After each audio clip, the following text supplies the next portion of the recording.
Hi, this is Kate. Welcome to In the Studio with Kate. I think it's week 14. If it's the wrong number, I'll actually correct that on the video part, narrative part of the video. Anyways, it's been a short week with the Christmas holidays and so forth. I'm probably like you. I haven't done a lot of artwork in that time frame because of other commitments and so on and so forth. But I do have a couple things that I wanted to talk about today. One is I started a page on the Winter Solstice. I think I may have showed beginnings last week. I can't remember if I did or not. It's evolved pretty good. I'm thinking it's close to being done. I might add some words. But here's my piece. And so I have, of course, I have the moon because the moon, I love the moon.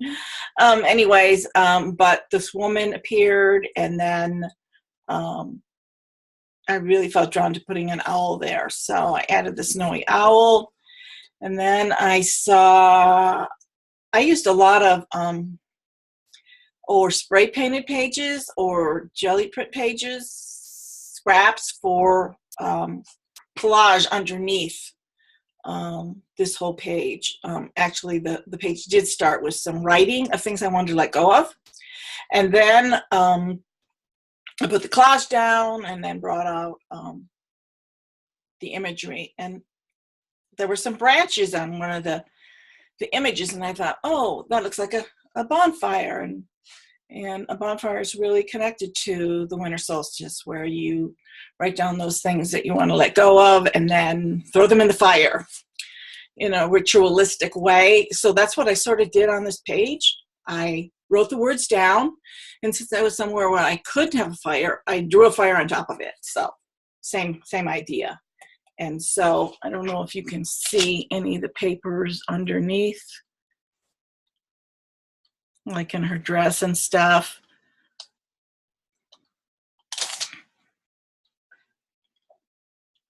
I like that she has this big, huge bonfire. So that's my page, all about the winter solstice, how I processed it, and so on and so forth. But I spent a lot of time on, spent several days on working little bits of it on it. So it's really the art thing. But I have one of these canvas rolls that you put paintbrushes in. And so when I'm going out, I put paintbrushes in, wrap it up, put it in my bag or tote, whatever I'm taking to an event. But I also have long-handled paintbrushes. I've been looking for something to carry them in because I will probably be bringing my long-handed paintbrushes when I go to Mexico in February. So I haven't found one that online that I thought would work. So I made my own. I used the other one that I had as a guideline, per se. So I just made it out of canvas because it was the material that I had. You could make them out of anything. But it just opens up, and I made a little flap to cover the paintbrushes because I had this long piece of canvas, and it was all working out. And then I just sewed little spots to put all the paintbrushes in. And then everything was trimmed in bias tape. And then I found it was a little bit too long, so I turned up the bottom and sewed that across. The little flap that I did make doesn't go over there exactly right, but it works good enough. And so you just roll the whole thing up and put ties on it so that we could tie it together. I'll just tie this.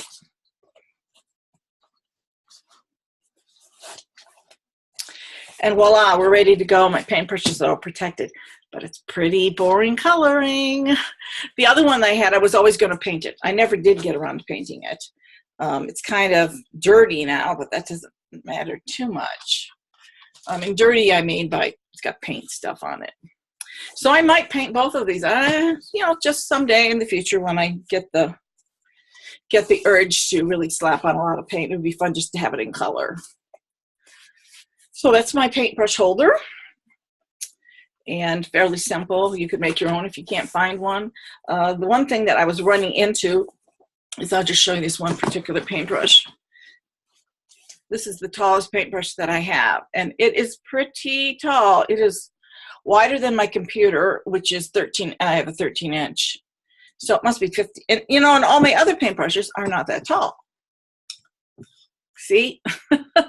So if I had made it to fit this one, this paintbrush wouldn't fit. So this was my model to make this paintbrush fit. So if you're going to make your own, that is my suggestion, is find your longest paintbrush and build your holder based on that. The other thing that I'd like to talk about today is preparing for new things. So if you can't get to your art, or you don't feel like doing art that night, like I did this last night, I'm going to be doing some other filming for a class I'm developing.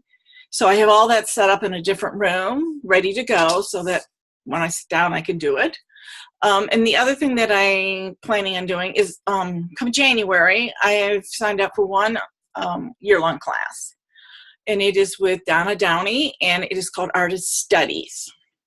And I had my piece of paper here that I could talk about Artist Studies. And of course, it has disappeared. I was going to tell you what artists she was doing, but unfortunately, it's not on the floor next to me. It's just, oh, here it is.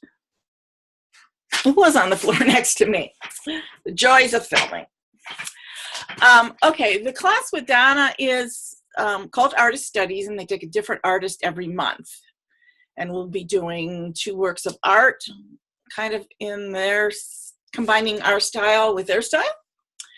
And so I thought this was a great opportunity to work with other artists and learn more about some of these people that I know nothing about. It started with a thing on Van Gogh. And I've had that information for over a month now, but I haven't actually done any of it. So I want to do my Van Gogh examples, or, you know, working with his style and my style together before the end of the year. So that means I have to get it done this week, and I haven't even started. So last night I just went and I found a canvas I wanted to use, because I decided I was going to do it on canvas. So I got this, looks like I think it's a 12 by 12 canvas. You don't even start with a sketch, you just start with paint. So that's going to be interesting to just dive in that. And I'm going to be using complementary colors like Van Gogh did. So I chose blue and orange, which is a combination I really love. So I got out all my orange paints and all my blue paints, and I got my brushes ready. And when I've got the time to do it, I don't have to think about any of that. Everything's ready. It's all in the spot. Just sit down and create the work. So I find that that helps me a lot when we've got busy weeks where you don't have any opportunity to do art. You can at least set the stage. And I probably have said this before, and I'll probably say it again. If you do that, you'll get to your art quicker, because there's no prep time. It's everything's ready for you, and then you can just dive in. So like, you know, right when I finish here, I'm gonna go in the other room and start recording with my camcorders, because it's all ready. Everything's ready to go, and no prep time. Things will move smoothly. And then I'll come back and I'll actually work on some art with the Van Gogh piece. And hopefully I'll have enough of that done so that I can show it next week. So this is the end of the year. Isn't that fascinating? Where did 2017 go? Can't believe it's going to be 2018 already. Anyways, I hope you have nice, safe celebrations for New Year's Eve. If you go out for that, be careful, be smart.